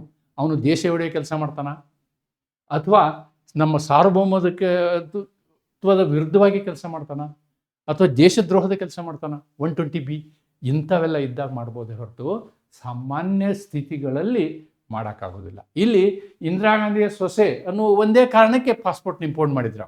That was the reason. Okay, ನೀವು later she change to opposite party. All these things are there. Now she is in BJP, right? Otherwise Sanjay Gandhi, yes. Okay, now I am this 2022 problems. A poor labor jewelry shopkeeper arrested, police conducted. The poor laborer has no money to engage lawyer. ಈ ಪ್ರಾಬ್ಲಮ್ನ ನಾನು already discuss ಮಾಡಿದ್ದೀನಿ. Okay, then problem number 7. The government of Germany has detained John Adam on the charges of committing terrorist activity. He has been kept in prison for more than 6 months. He has challenged the detention as violative of Article 5 and 6 of ECHR. 5 and 6 of European convention on human rights. ನೋಡಿ, actually ಇದು really international human ರೈಟ್ಸ್ಗೆ ಸಂಬಂಧಪಟ್ಟಂತಹ problem. ECHR, right? ECHRನ article 5 and 5(3) ಮತ್ತು article 6(1) ನಾವಿಲ್ಲಿ ಗುರುತಿಸ್ಬೋದು. Germany has the power to arrest. Okay, they have got the arrest. Even terrorist activity ಮಾಡಿದರೆ ನಾವು ಅರೆಸ್ಟ್ ಮಾಡ್ತೀವಿ ಪೋಟಾದಲ್ಲಿ. Okay, prevention of terrorism activity ನಾವು ಅರೆಸ್ಟ್ ಮಾಡ್ತೀವಿ. So that is there. Even preventive arrest ಅಂತ ಹೇಳ್ತೀವಿ ನಾವು. Okay, however keeping John Adam in the prison for more than 6 months without commenting trial is not justified because it is serious. If the authorities cannot show, ನೋಡಿ, this is very important. ಆ ಅಥಾರಿಟಿಗಳು ಏನು ತೋರಿಸ್ಬೇಕು? 6 ತಿಂಗಳಿಗಿಂತ ಜಾಸ್ತಿ ನಾವು ಯಾಕೆ ಅವನ್ನ arrest ಮಾಡಿ ಇಟ್ಕೊಂಡಿದ್ದೀವಿ ಅನ್ನೋದಕ್ಕೆ ಸರಿಯಾದ ಕಾರಣವನ್ನು ನ್ಯಾಯಾಲಯಕ್ಕೆ ಕೊಟ್ಟರೆ 6 ತಿಂಗಳ ಮೇಲೆ ಅವನ್ನ ಇಟ್ಕೋಬೋದು. That is the answer here, right? So continued detention is likely to violate Article 5(3) and Article 6(1) of ECHR. Right? So here what Article 5 says? Article 5 says no person shall be deprived of his liberty except according to law. ECHR is nothing but replica of Article 21 of Constitution of India. ಅದೇ ಇದೆ, ಇಲ್ಲಿ ಏನು change ಇಲ್ಲ. No person shall be, ನೋಡಿ, the word use this person. Even foreigner ಇದ್ದರೂ ಕೂಡ ನೀವು ಕಾನೂನು ಬಾಹಿರವಾಗಿ ಅವನನ್ನು ದಸ್ತಗಿರಿ ಮಾಡಿ ಇಟ್ಕೊಳ್ಳೋಕ್ಕಾಗಲ್ಲ. 5(3) ಏನು ಹೇಳ್ತೆ? ಆರ್ಟಿಕಲ್ ಸಬ್ ಆರ್ಟಿಕಲ್ 3 ಏನು ಹೇಳ್ತೆ? A person arrested in the criminal charges must be brought promptly before the judge and is entitled two trial within A reasonable time. The problem here is, ಈ ರೀಸನೇಬಲ್ ಟೈಮ್ ಅಂತಕ್ಕಂಥದ್ದು ಎಷ್ಟು ದಿವಸ ಅನ್ನೋದು ಇಲ್ಲಿ mention ಆಗಿಲ್ಲ. ಎಷ್ಟು ದಿವಸ ಅಂಥೇಳಿ ಇಲ್ಲಿ ಮೆನ್ಷನ್ ಆಗಿಲ್ಲ. ಆದ್ದರಿಂದ 6 months ಡಿಟೆನ್ಷನ್ ಇದೆಯಲ್ವಾ, merely because the offence of terrorism is not automatically justify prolonged trial. Reasonable time ಅಂತಂದರೆ ಇಲ್ಲಿ ಟೈಮ್ ಮೆನ್ಷನ್ ಆಗಿಲ್ಲ ಅಂದರೂ ಕೂಡ ಏನೂ ಜಸ್ಟಿಫಿಕೇಶನ್ ಇಲ್ಲದೆ 6 ತಿಂಗಳಿಗಿಂತ ಹೆಚ್ಚು ಇಟ್ಕೊಳ್ಳೋಕ್ಕಾಗಲ್ಲ. Okay, article 5(3) requires 3 things. Number 1, number 2, number 3. ಇದು ಭಾಳ ಇಂಪಾರ್ಟೆಂಟ್. ಜುಡಿಷಿಯಲ್ ಸೂಪರ್ವಿಷನ್, ಅದು ನ್ಯಾಯಿಕ ಏನಿರಬೇಕು? ಮೇಲ್ವಿಚಾರಣೆ. ನ್ಯಾಯಿಕ ಮೇಲ್ವಿಚಾರಣೆಯಿಂದ ಆ ಅರೆಸ್ಟನ್ನು ಮುಂದುವರಿಸ್ಬೋದು ನಾವು. ನ್ಯಾಯಿಕ ಮೇಲ್ವಿಚಾರಣೆ, ನ್ಯಾಯಿಕ ಮೇಲ್ವಿಚಾರಣೆ. Trial within A reasonable time. Continued detention must be supported by relevant and sufficient reasons. ಕೆಲವೊಂದು ಟೆರರಿಸ್ಟ್ ವಿಷಯದಲ್ಲಿ ಅವಶ್ಯಕತೆ ಇರುತ್ತೆ, 6 ತಿಂಗಳಿಗಿಂತ ಜಾಸ್ತಿನೂ ನಾವು ಅವ್ರು ನೀಡುವಂಥ ಅವಶ್ಯಕತೆ ಇದೆ. ಆದರೆ ನ್ಯಾಯಾಲಯಕ್ಕೆ ನೀವು ಅದನ್ನೇನು ಮಾಡಬೇಕು, ಮನವರಿಕೆ ಮಾಡಬೇಕು, ಕನ್ವಿನ್ಸ್ ಮಾಡಬೇಕು. ಅಂದರೆ ಮಾತ್ರ ನೀವು ಇವರ ಅರೆಸ್ಟನ್ನು ಕಂಟಿನ್ಯೂ ಮಾಡ್ಬೋದು. ಆದ್ದರಿಂದ ಇಲ್ಲಿ ನಾವು ಉತ್ತರನೇ ಕೊಡೋದಾದರೆ ಈ ಒಂದು ಪ್ರಕರಣವನ್ನು ನೋಡ್ಬೋದು.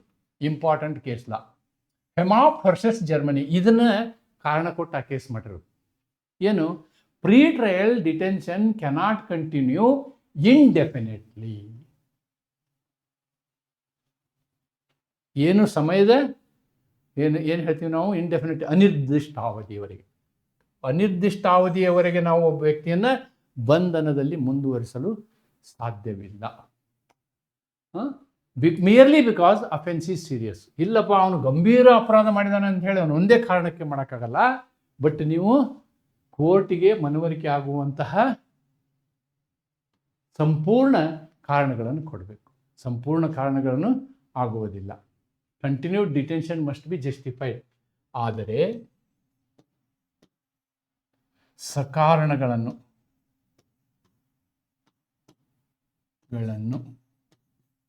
ನ್ಯಾಯಾಲಯದ ಗಮನಕ್ಕೆ ತಂದು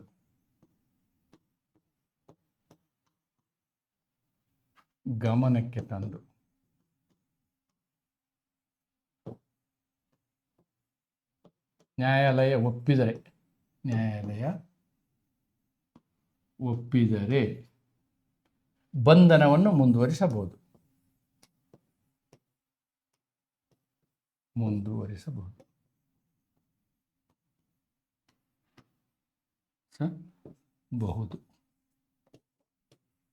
ನಮ್ಮ ಭಾರತದಲ್ಲಿಯೂ ಕೆಲವೊಂದು ಕೈದಿಗಳಿದ್ದಾರೆ ಇವತ್ತಿಗೂ. It's a living example. ಏನು ಅಂದರೆ 5 ವರ್ಷ ಆದರೂ ಅವರಿಗೆ ಬೇಲ್ ಸಿಕ್ಕಿಲ್ಲ. They are still continuing in jail for these sovereignty related reasons. ತುಕಡೆ ಗ್ಯಾಂಗ್ ಅಂತ ಹೇಳ್ತಾರೆ ಅದಕ್ಕೆ. ರೈಟ್. Problem number 8.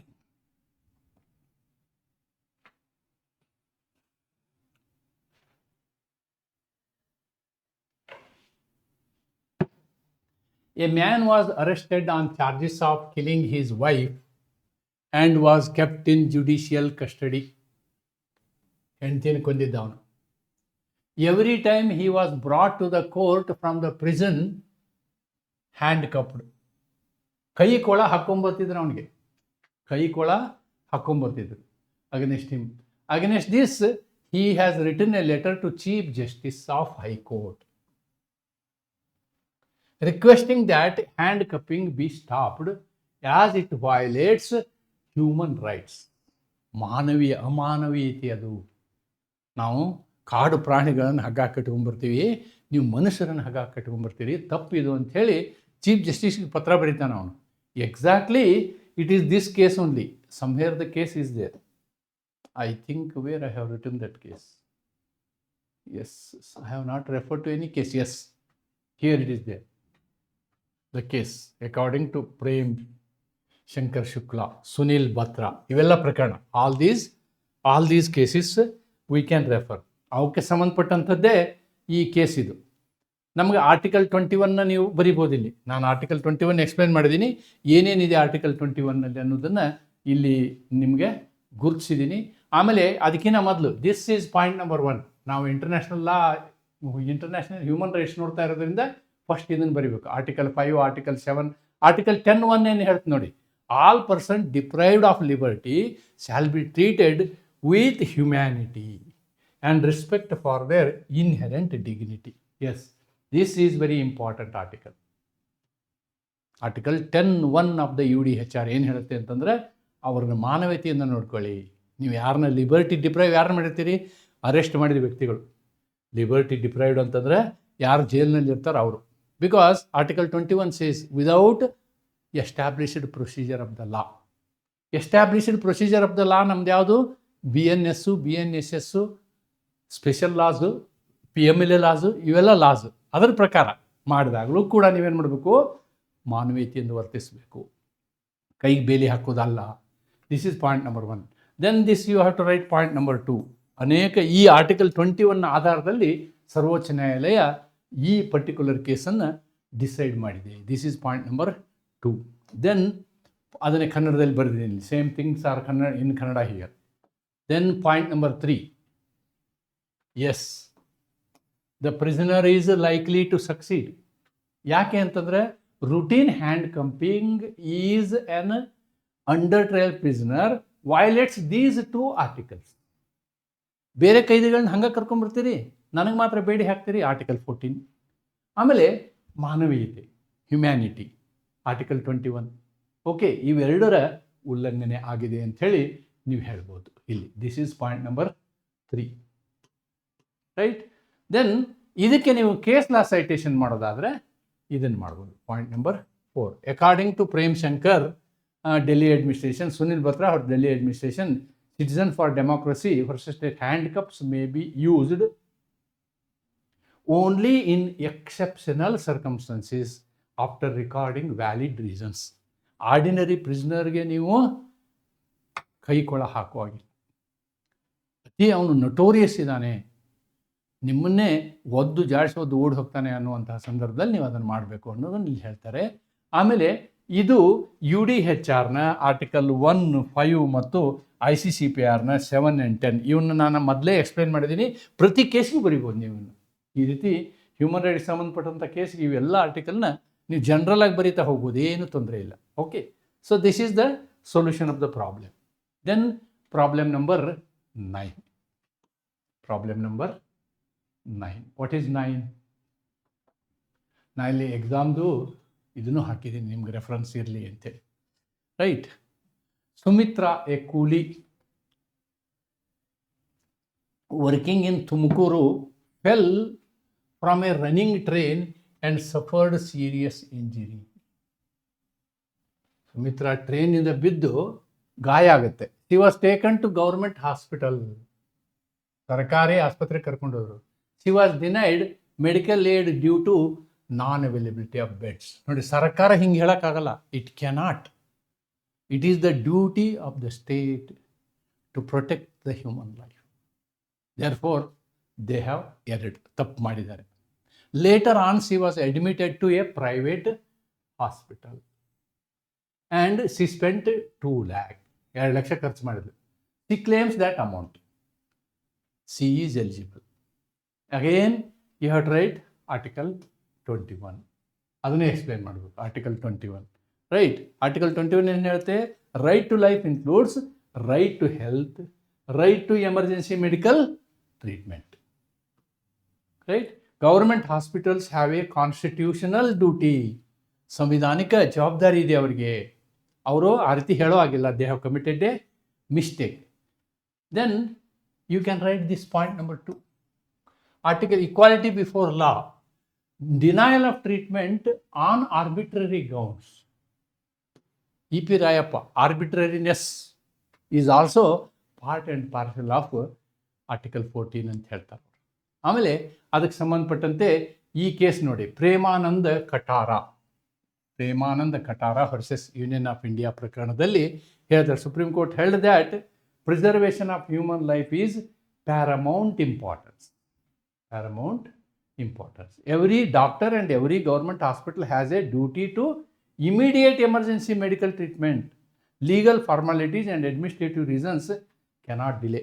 ಇವಾಗ ಯಾವುದೇ ವ್ಯಕ್ತಿ ಆಕ್ಸಿಡೆಂಟ್ ಆಗಿ ಏನಾಗಿದ್ದಾನೆ ಅಂತಂದರೆ ಯಾವ ಹಾಸ್ಪಿಟಲ್ಗೆ ತೊಗೊಂಡು ಹೋದರೂ ಅವರು ಫಸ್ಟ್ ಎಮರ್ಜೆನ್ಸಿ ಟ್ರೀಟ್ಮೆಂಟ್ ಕೊಡಲೇಬೇಕು. ಕೊಡಲಿಲ್ಲ ಅಂದರೆ they will be held responsible. They will be not only government hospital, any hospital for that matter is bound to do emergency treatment ಅನ್ನೋದನ್ನು ನಾವಿಲ್ಲಿ ಗಮನಿಸಬೇಕು. And that is established from this case, Premananda Katara, right.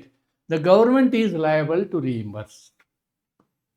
Government ಜವಾಬ್ದಾರಿ ಇದೆ ಅಮೌಂಟನ್ನು ಕಟ್ಟಲಿಕ್ಕೆ. As held in this case she can get 2 lakh. ಆಮೇಲೆ ಕೊಡಲಿಲ್ಲ ಅಂದರೆ she can knock the door of high court or supreme court under article 32 ಅನ್ನೋದನ್ನು ನೀವಿಲ್ಲಿ ಗಮನಿಸಬೇಕು. I think this is a repeat problem. Finland detained in John Willis charges committing terrorist activities. ಇದನ್ನು ನಾನು ಮಾಡಿದ್ದೀನಿ, right. ಅದೇ ಯಾವುದು ಈ ಇಡಿ E C H R case 6 monthsಗಿಂತ ಅಲ್ಲೇನು in E C H R it is written as reasonable time. ಆದರೆ ಬಿಯಾಂಡ್ 6 months ಹೀಗೆಲ್ಲ ಇದೆ ಅಂತಂದರೆ they have to justify with the reason. Right. Again, this is repeat. Living in remote village areas without proper living conditions. Same. Then this is repeat. The under trial presence in jail handcuffed during same jail handcuff case. Already I have discussed. Then problem number 10. A person aged about 24 years was detained by a sub-inspector of police. At police outpost on the charge of theft. Later, his dead body with wounds was found near railway station flyover. All the evidences indicated it as a custodial death. The man's father filed a writ petition, maybe 226 or 32. against the government and police for monetary compensation. Is he entitled? Of course he is entitled. ಇಲ್ಲಿ ನೀವು ಏನು ಮಾಡ್ಬೋದು ಅಂತಂದರೆ again U D H R article 3, article 5, then our article 21, all these are covered in repetition. ನಾನು explain ಮಾಡೋದಿಲ್ಲ. ಆಮೇಲೆ ಇದೇ ತೆರನಾದಂತಹ case custodial ಡೆತ್ಗೆ ನೀವೇನು ಮಾಡಬೇಕು, ಈ ಪ್ರಕರಣವನ್ನು ರೆಫರೆನ್ಸ್ ಮಾಡಬೇಕು. This is Nilavati Behera. ಈ ಪ್ರಕರಣ ಸುಪ್ರೀಂ ಕೋರ್ಟ್ ಹೇಳಿದ that custodial death is a gross violation of article 21. State is liable to compensate the family. Public law compensation is available independently of criminal prosecution. ನೀವು prosecution ಮಾಡೋದು ಬೇರೆ ವಿಚಾರ, ಆದರೆ you are ವೈಕಾರಿಯಸ್ಲಿ liable ಅಂತಂದರೆ ನೀವು ಪೊಲೀಸರು ಮಾಡಿದ ತಪ್ಪಿಗೆ ಸರ್ಕಾರ ಹೊಣೆ ಅಂತಕ್ಕಂಥದ್ದನ್ನು ನಾವು ಇಲ್ಲಿ ಗಮನಿಸ್ತೀವಿ. ಆದ್ದರಿಂದ he has to pay compensation. Chandrima Das, chairman railway board versus Chandrima Das, ಕಲ್ಕತ್ತಾದಲ್ಲಿಯ ಬಾಂಗ್ಲಾದೇಶದ ಹೆಣ್ಣು ಮಗಳ ರೇಪ್ ಕೇಸಲ್ಲಿಯೂ ಕೂಡ ಕಾಂಪೆನ್ಸೇಷನ್ ಕೊಡಲಾಗುತ್ತೆ. Okay, any police mistake government has to compensate. ಇದನ್ನ ಬರೀಬೇಕು ನೀವು. These things you have to write. Application to the present case ಅದನ್ನ ಇಲ್ಲಿ ನಾನು ಎಕ್ಸ್ಪ್ಲೇನ್ ಮಾಡಿದ್ದೀನಿ ಹೇಗೆ ಅಂತ. This is police custody. His body was found. The police had a duty to see that his safety ಮಾಡಲಿಲ್ಲ, ಅವರನ್ನು ಸಾಯಿಸಿದ್ರು, ವೈಕಾರಿಯಸ್ಲಿ ಲಯಬಲ್. ನಾ ಹೇಳಿದ್ನಲ್ವಾ. Then under this one even D K Basu, Rudul Shah, so many cases are there. Bhim Singh, ಇಲ್ಲೆಲ್ಲ ಪೊಲೀಸರು ಮಾಡಿದ ತಪ್ಪಿಗೆ ಆಗಿರೋದು. ಭೀಮ್ ಸಿಂಗ್ ಕೇಸ್ನ ಹೇಳಿದ್ನಲ್ವಾ, ಇವನು MLA ಇರ್ತಾನೆ, ಅವನು ಸದನಕ್ಕೆ ಹೋಗಬಾರ್ದಂತ ಅರೆಸ್ಟ್ ಮಾಡಿಟ್ಟಿರ್ತಾರೆ ಪೊಲೀಸ್ನವ್ರು. ಸೊ ಆಲ್ ದೀಸ್ ಕೇಸಸಲ್ಲಿ ಕಾಂಪೆನ್ಸೇಷನ್ ಆಗುತ್ತೆ. And Nambi Narayan also latest case. Yes, mister Rangappa, a coolie working in Bengaluru, urban resident of Chamarajpet, underwent COVID-19 test conducted by the Chamarajpet ward number so and so. ದೊಡ್ಡದಾಗ ಬರ್ತಾರೆ. COVID-19 test report was positive. Immediately he was taken to government hospital. ಬೆಂಗಳೂರಲ್ಲಿ ಅಧೋಗತಿ ಆಗಿತ್ತು. But he was denied medical treatment due to non-availability of beds. Right? ಅದೇ same problem. He is registered under Ayushman Bharat Health Insurance Scheme in association state and government. Universal health declaration, health coverage later was admitted to a private hospital medical treatment where the hospital has spent 1 lakh rupees for treatment. ಇವಾಗ ಆಯುಷ್ಮಾನದಲ್ಲಿ ನಿಮಗೆ 5 lakhs ತನಕ ಕೊಡ್ತಾರೆ. 5 lakh insurance cover is there for everybody. He claims that the amount from the government is liable to give. ನೀವು ಇದನ್ನೇ article 21 ಇವನ್ನೇ explain ಮಾಡಬೇಕು. Ayushman Bharat health scheme, all these things I have written. You can take a note of this, right. Then ಅದನ್ನು ಕನ್ನಡದಲ್ಲಿ ಬರೆದಿದ್ದೀನಿ. ಆಮೇಲೆ ಇದೇ ಕೇಸ್ಗಳನ್ನ ಬರೀಬೇಕು. ಪಶ್ಚಿಮ ಬಂಗ ಮಜ್ದೂರ್ ಸಮಿತಿ, ಪ್ರೇಮಾನಂದ್ ಖಾತ್ರ, ಆ ಕೇಸ್ಗಳನ್ನ ಬರೀಬೇಕಾಗತ್ತೆ. That's it. Then problem number 12 ಏನು, 35 woman were employed in Karthik industries. ಎಷ್ಟು ಜನ? 35 ಜನ. This is a point to be noted. ಅದರಲ್ಲಿ 5 ಜನರಿಗೆ ಸಣ್ಣ ಮಕ್ಕಳು ಇರ್ತವೆ, 5 ಜನ ಹೆಣ್ಮಕ್ಳಿಗೆ. 35 ಜನ ಹೆಣ್ಮಕ್ಳು ಇರ್ತಾರೆ, 5 ಜನಕ್ಕೆ ಸಣ್ಣ ಮಕ್ಕಳು ಇರ್ತವೆ. ಆ ಸಣ್ಣ ಮಕ್ಕಳನ್ನ ನೋಡ್ಕೊಳ್ಳಿಕ್ಕೆ ಅಲ್ಲಿ ಏನಿಲ್ಲ, ಕ್ರೆಶ್ ಇಲ್ಲ ಅಂಥೇಳಿ. ಅಂದರೆ ಈ ಬಾಲ ಚಿಕ್ಕ ಮಕ್ಕಳು ಇರ್ತಾರೆ, ಆದ್ದರಿಂದ ಅವ್ನು ನಿರ್ವಹಿಸಲು ಕಾರ್ಖಾನೆಯಲ್ಲಿ ಶಿಶು ಪಾಲನಾ ಕೇಂದ್ರ, ಅದಕ್ಕೆ ಕ್ರೆಶ್ ಅಂತಾರೆ. ಶಿಶು ಪಾಲನಾ ಕೇಂದ್ರ ಇರಲಿಲ್ಲ. ಕೇಸ್ ಹಾಕ್ಬೋದಾ ಅವರು ಅಂತ, ಕೇಸ್ ಹಾಕ್ಬೋದಾ ಅಂತ.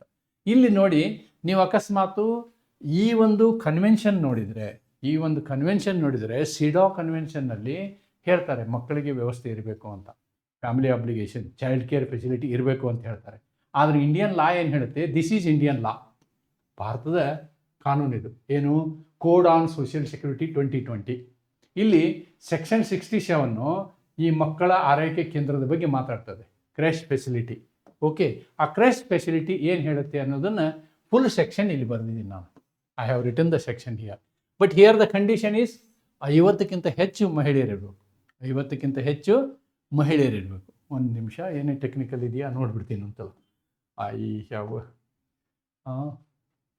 Employed since only 4 woman. Yes, 35 ಜನರ ಬಗ್ಗೆ ಅಷ್ಟೇ ಮಾತಾಡಿದ್ದಾರೆ, ಬೇರೆ ಎಕ್ಸ್ಟ್ರಾ ಜನ ಇಲ್ಲ. ಆದ್ದರಿಂದ ಈ ಕಾನೂನು ಏನು ಹೇಳುತ್ತೆ ನಮ್ಗೆ ಅಂತಂದರೆ 50 ಜನಕ್ಕಿಂತ ಹೆಚ್ಚಿರಬೇಕು. ಹೆಚ್ಚಿದ್ರೆ ಮಾತ್ರ ಏನು ಮಾಡ್ತಾರೆ ಅವರು? ಕ್ರೆಶ್ ಫೆಸಿಲಿಟಿ ಮಾಡ್ತಾರೆ, ಇಲ್ಲಾಂದ್ರೆ ಮಾಡೋದಿಲ್ಲ. ಆದ್ದರಿಂದ ಈ ಪ್ರಕರಣದಲ್ಲಿ ಅವರಿಗೆ ಅದು ಅಪ್ಲೈ ಆಗೋದಿಲ್ಲ.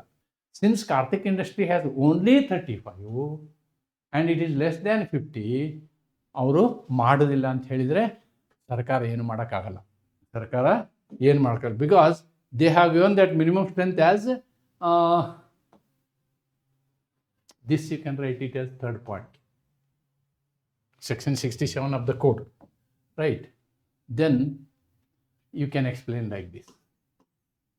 This is the explanation. ಆದ್ದರಿಂದ ಅವರಿಗೆ ಅಲ್ಲಿ ಕ್ರೆಶ್ ಫೆಸಿಲಿಟಿ ಸಿಗೋದಿಲ್ಲ, ಬಾಲಿಕಾ ಆರೈಕೆ ಕೇಂದ್ರ ಸಿಗೋದಿಲ್ಲ ಅಂತ ಹೇಳ್ಬೋದು. Then problem number 13. What 13 says?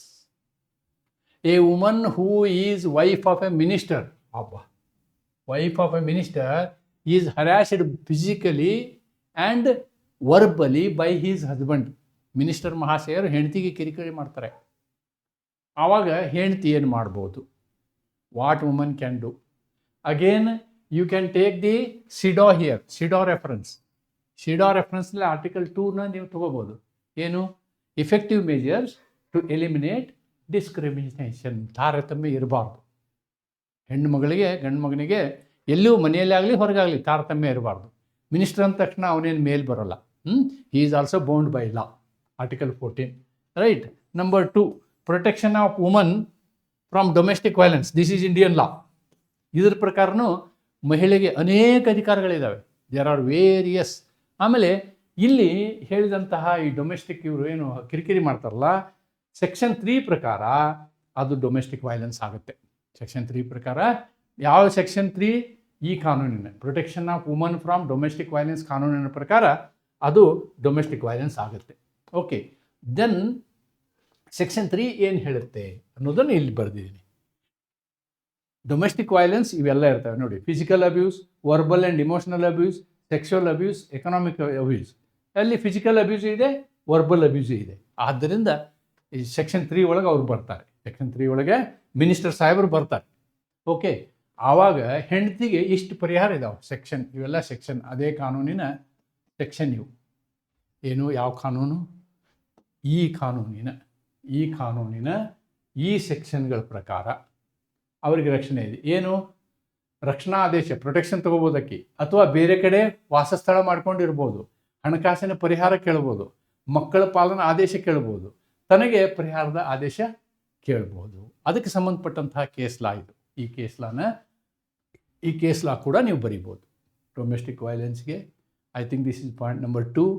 Point number 3 you can write this is point number 3. ಪರಿಹಾರ, ಇವೆಲ್ಲ ಪರಿಹಾರಗಳು ಪಾಯಿಂಟ್ ನಂಬರ್ 3. ಇಷ್ಟೆಲ್ಲ ಪರಿಹಾರಗಳು ಸಿಗ್ತವೆ ಅದಕ್ಕೆ ಸಂಬಂಧಪಟ್ಟಂಥ ಕೇಸ್ ಲಾ. ನಾ ಡೆಫಿನೇಷನ್ ಎಲ್ಲ ಬರ್ದೀನಿ, ಅದನ್ನು ನೀವು ಬರೀಬೇಕಂತಿಲ್ಲ.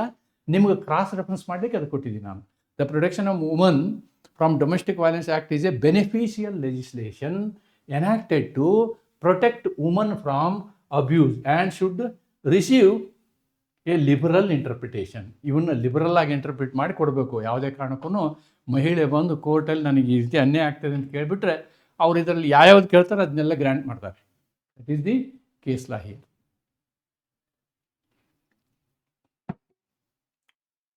Next problem number 14. A woman working as A air hostage. Nargis Mirza case ಎಷ್ಟು ಸಲ ಡಿಸ್ಕಸ್ ಮಾಡಿರ್ತೀವಿ ನಾವು. ಕಾನ್ಸ್ಟಿಟ್ಯೂಷನ್ನಿಂದ ಹಿಡ್ಕೊಂಡು ಅಡ್ಮಿನಿಸ್ಟ್ರೇಟಿವ್ ಲಾದಿಂದ ಹಿಡ್ಕೊಂಡು ಅದನ್ನೇ ಇಲ್ಲಿ ಬರೀಬೇಕು ನಾವು, ಬೇರೆ ಏನಿಲ್ಲ. Same thing we have to write. ಏನು was terminated service because of her pregnancy during her service. Decide.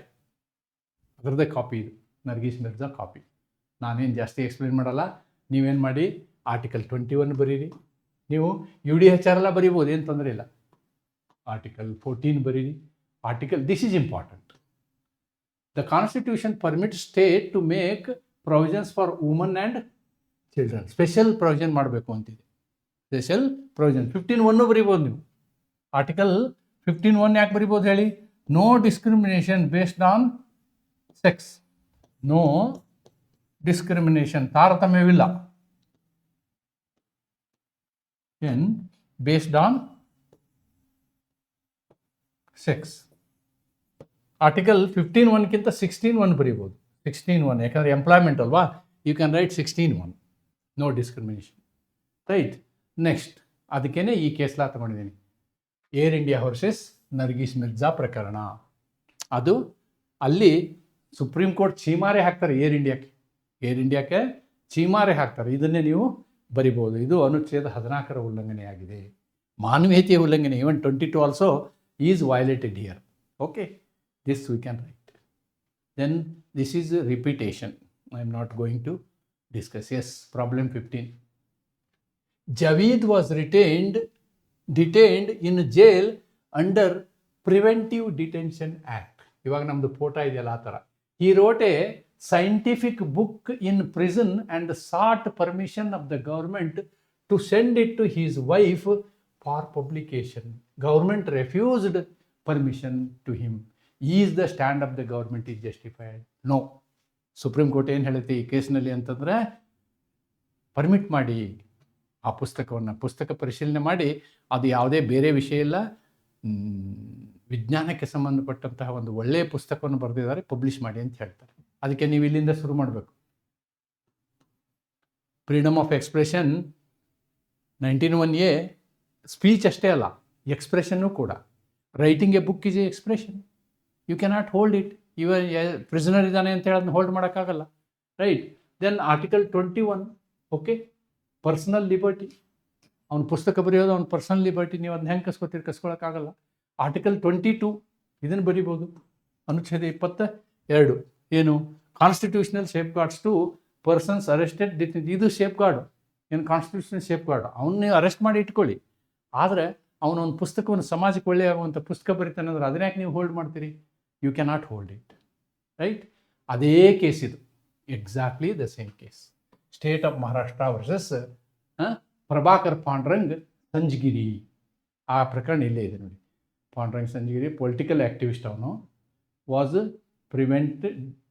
ಪ್ರಿವೆಂಟಿವ್ಲಿ detained in Maharashtra government under rule so and so of Defense of India Act. Okay. While in prison, Singhri wrote a educational book in Marathi. ಅದರ ಹೆಸರು ಅನುಚ ಅಂತರಂಗಾತ್ inside atom ಅಂತಕ್ಕಂಥ ಪುಸ್ತಕ ಬರೀತಾನೆ.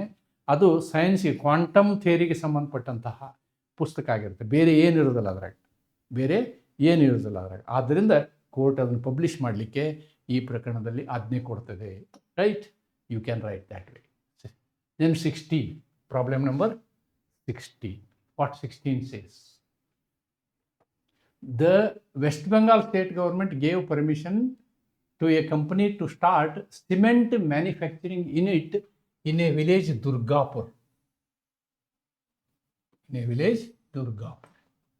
Two big lakes are situated near the village. Actually, Hyderabad ಒಂದು case ಇದೆ, ನಾಯ್ಡು ಅಂತ ಹೇಳಿ. ಆ ಪ್ರಕರಣನೂ ನಾವಿಲ್ಲಿ ಸೈಟೇಷನ್ ಮಾಡ್ಬೋದಿತ್ತು. After 2 years, cement factory started releasing polluted waste in the water. So water pollution ಶುರು ಆಯಿತು. ವಾಟರ್ ಪೊಲ್ಯೂಷನ್ ಶುರು ಆಯಿತು ಅಂದ ಕೂಡಲೇ article 21 is violated. Right to life, right to good drinking water, right? Then Environmental Protection Act, that is violated, right? Then polluter pays principle. ಆಮೇಲೆ 51AG duty of every citizen to protect environment and improve environment. ನೀವು ಪರಿಸರವನ್ನು ಇನ್ನೂ ಉತ್ತಮಗೊಳಿಸ್ಬೇಕು, ಹಾಳು ಮಾಡೋದಲ್ಲ. ನೀವು sustainable development is only permitted if it is not creating problem for the environment. ಪರಿಸರಕ್ಕೆ ಹಾನಿ ಉಂಟು ಮಾಡುವ ಯಾವುದೇ ಒಂದು ಇಂಡಸ್ಟ್ರಿಯನ್ನು ಸರ್ಕಾರ ಅಥವಾ ನಮ್ಮ ಸಂವಿಧಾನ ಒಪ್ಪೋದಿಲ್ಲ ಅನ್ನೋದನ್ನು ನೀವು ತಿಳ್ಕೊಬೇಕು. ತಾಜ್ ಟ್ರೆಪಿಜಿಯಂ ಕೇಸ್ನ ನೋಡ್ಬೋದು ನೀವು. ಅಪ್ಲಿಕೇಶನ್ ಟು ದ ಕೇಸ್ ಇದೆಲ್ಲ ಬರೆದಿದ್ದೀನಿ ನಾನಲ್ಲಿ. I have written all this. Right to life under. ಆಮೇಲೆ ಪಬ್ಲಿಕ್ ಇಂಟ್ರೆಸ್ಟ್ ಲಿಟಿಗೇಷನ್ನ ಹಾಕ್ಬೋದು. ಪೊಲ್ಯೂಟರ್ ಪೇಸ್ ಪ್ರಿನ್ಸಿಪಲ್ನ ಇಲ್ಲಿ ಅಪ್ಲೈ ಮಾಡ್ಬೋದು. ರೈಟ್, ಅದನ್ನೇ ಕನ್ನಡದಲ್ಲಿ ಬರೆದಿದ್ದೀನಿ. ಕೇಸ್ ಲಾನು ಇರಬೇಕು ಅನಿಸುತ್ತೆ. ಕೇಸ್ ಲಾ ಬರೆದಿಲ್ವಾ ನಾನು? I have not return. So here somewhere I might have written at least MP Mehta case, Ganga pollution case, whether I have written Ganga pollution. MC Mehta versus Union of India, Ganga pollution. ಆ case ಬರಿಬೋದು ನೀವು. MC Mehta, case law MC Mehta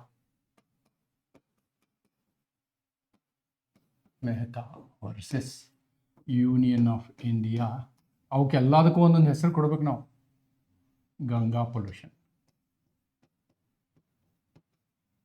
ಈ case ಬರಿಬೋದು. ಇದು actually ಏನಕ್ಕೆ ಅಂತಂದರೆ ಇದು ಚರ್ಮದ ಇಂಡಸ್ಟ್ರಿಗಳನ್ನು ಮಾಡಿರ್ತಾರೆ. ಎಲ್ಲ ನದಿ ಗಂಗಾ ನದಿಗೆ ಹರಿದು ಗಂಗಾ ನದಿಯ ನೀರು ಕಲುಷಿತಗೊಂಡಿರುತ್ತೆ. ಎಲ್ಲ ಚರ್ಮದ ಇಂಡಸ್ಟ್ರಿಗಳನ್ನು ಕ್ಯಾನ್ಸಲ್ ಮಾಡ್ತಾರೆ. ಫಸ್ಟ್ ನೋಟಿಸ್ ಕೊಡ್ತಾರೆ, ನೀವು ಶಿಫ್ಟ್ ಮಾಡಿ ಅಂಥೇಳಿ. ಕೆಲವು ಜನ ಬರ್ತಾರೆ, ಕೆಲವು ಜನ ಬರೋದಿಲ್ಲ. ಯಾರು ಬರೋದಿಲ್ಲೋ ಅವ್ರನ್ನ ಫಸ್ಟ್ ಅಂಗಡಿ ಕ್ಲೋಸ್ ಮಾಡ್ತಾರೆ ಸುಪ್ರೀಂ ಕೋರ್ಟ್ನ. ಆಮೇಲೆ ಬಂದವರಿಗೆ ನೀವು ಅಲ್ಲಿಂದ ಶಿಫ್ಟ್ ಮಾಡಿ, ಅರೇಂಜ್ಮೆಂಟ್ ಮಾಡ್ಕೊಳ್ಳಿ, ನದಿಗೆ ಬಿಡಬಾರ್ದು ಅಂತಕ್ಕಂಥ ಒಂದು ಕಂಡೀಷನ್ನೇ ಹೇಳ್ಕೊಡ್ತಾರೆ. The best citation for this case. So I think these are the problems that I have solved. ಇಷ್ಟು ಪ್ರಾಬ್ಲಮ್ಗಳನ್ನು ಸಾಲ್ವ್ ಮಾಡಿದ್ದೀನಿ ಅಂತ ಅಂದ್ಕೊಳ್ತೀನಿ. ಸೊ ಈ ವರ್ಷಕ್ಕೆ ಸಂಬಂಧಪಟ್ಟಂತೆ ನಾನೇನು ಈ ಪ್ರಾಬ್ಲಮ್ಗಳನ್ನು ಮಾಡಿದ್ದೀನಿ, ಇವೆಲ್ಲ ಪ್ರಾಬ್ಲಮ್ಗಳಲ್ಲೇ ನಿಮಗೆ ಪ್ರಾಬ್ಲಮ್ ಬರಬೇಕೇ ಹೊರತು you will not get any extra problem. ಅದಕ್ಕೆ ಬಹಳಷ್ಟು ಒತ್ತಾಯ ಮಾಡಿ ಕೇಳ್ತಾ ಇದ್ದಿದ್ದು ನನಗನ್ಸಿದ ಮಟ್ಟಿಗೆ 1 ಗಂಟೆಗಿಂತ ಜಾಸ್ತಿ ಆಗಿರಬೇಕು ವಿಡಿಯೋ ಅಂದ್ಕೊಳ್ತೀನಿ. ಆದರೆ ಎಲ್ಲ ಆಯಾಮದಲ್ಲಿ ಹಳೆಯ ಪ್ರಶ್ನೆ ಪತ್ರಿಕೆಗಳಿರ್ತಕ್ಕಂಥ ಎಲ್ಲ ಪ್ರಾಬ್ಲಮ್ಗಳನ್ನು ನಾನು ನಿಮ್ಮ ಮುಂದೆ ತಂದು ಇವತ್ತು ನಿಮ್ಮ ಜೊತೆಗೆ ಡಿಸ್ಕಸ್ ಮಾಡಿದ್ದೀನಿ. ಇಲ್ಲಿ ಅತಿ ಕೂಲಂಕುಷವಾಗಿ UDHRನ ಕ್ಲೀನಾಗಿ ಸ್ಟಡಿ ಮಾಡಿ. UDHR point number 1. ದೆನ್ ICCPRನ ಪೂರ್ತಿ ಸ್ಟಡಿ ಮಾಡಿ. ಆಮೇಲೆ ಸಿಡಾವ್ನ ಪೂರ್ತಿ ಸ್ಟಡಿ ಮಾಡಿ. ಇವಿಷ್ಟನ್ನು ಸ್ಟಡಿ ಮಾಡಿ. Then you must clearly understand article 14, article 21, article 19(1)(a. Okay, article 19(1)(a) ಇವುಗಳನ್ನು ಪೂರ್ಣ ಸ್ಟಡಿ ಮಾಡಿ. ಇದಕ್ಕೆ ಸಂಬಂಧಪಟ್ಟಂಥ ಕೇಸ್ಗಳು ನೀವು ಸರಿಯಾಗಿ ಮಾಡಿಕೊಂಡ್ರೆ ಹ್ಯೂಮನ್ ರೈಟ್ಸ್ ಬರೆಯೋದು ಏನು ಬಹಳ ಕಷ್ಟ ಇಲ್ಲ. It is the extended portion of constitution ಅನಿಸ್ತದೆ ನನಗೆ. ನಾನೇನು ಈ ಪ್ರಾಬ್ಲಮ್ಗಳನ್ನ ನಿನ್ನೆಯಿಂದ ಕೂತ್ಕೊಂಡು ಇದೆಲ್ಲ ವರ್ಕೌಟ್ ಮಾಡಿದ್ದೀನಿ. I have spent more than 10 hours for collecting all the information on these problems with the fond hope that you will get the help. ನಿಮಗೆ ಅನುಕೂಲ ಆಗಲಿ, ಕನ್ನಡ ಮಾಧ್ಯಮದ ವಿದ್ಯಾರ್ಥಿಗಳಿಗೆ ಅನುಕೂಲವಾಗುವ ಉದ್ದೇಶದಿಂದ ನಾವು ಈ ವಿಡಿಯೋ ಕ್ಲಾಸ್ಗಳನ್ನು ಪ್ರಾರಂಭ ಮಾಡಿರೋದು. ಆದರೆ ನಾನು ಬೈಲಿಂಗಲ್ ಮಾಡ್ತಾ ಇರೋದನ್ನು ಕೂಡ ಅನೇಕ ಜನ ಇಂಗ್ಲೀಷ್ ಮಾಧ್ಯಮದಲ್ಲಿ ಪರೀಕ್ಷೆ ಬರೆಯುವಂತಹ ವಿದ್ಯಾರ್ಥಿಗಳು ನಿಮಗೂ ಅನುಕೂಲ ಆಗಿದೆ ಅಂತ ಹೇಳಿದಿರಲ್ಲ, ನನಗೆ ಅದು ಇನ್ನೂ ಹೆಚ್ಚು ಖುಷಿ ಕೊಡ್ತದೆ. ನಿಮ್ಮ ಪೇಪರ್ ಚೆನ್ನಾಗಾಗಲಿ, ಆಲ್ ದ ಬೆಸ್ಟ್ ಅಂತ ಹೇಳ್ತಾ ಈ ವಿಡಿಯೋನ ಇಲ್ಲಿಗೆ ಮುಕ್ತಾಯ ಮಾಡ್ತೀನಿ. ವಿಡಿಯೋದ ಬಗ್ಗೆ ಕಮೆಂಟ್ ಮಾಡಿ, ಲೈಕ್ಸ್ ಮಾಡಿ, ನಿಮ್ಮ ಫ್ರೆಂಡ್ಸ್ಗಳಿಗೆ ಹೇಳಿ.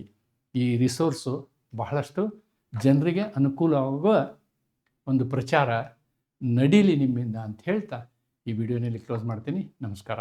Thank you. ಬಾಯ್.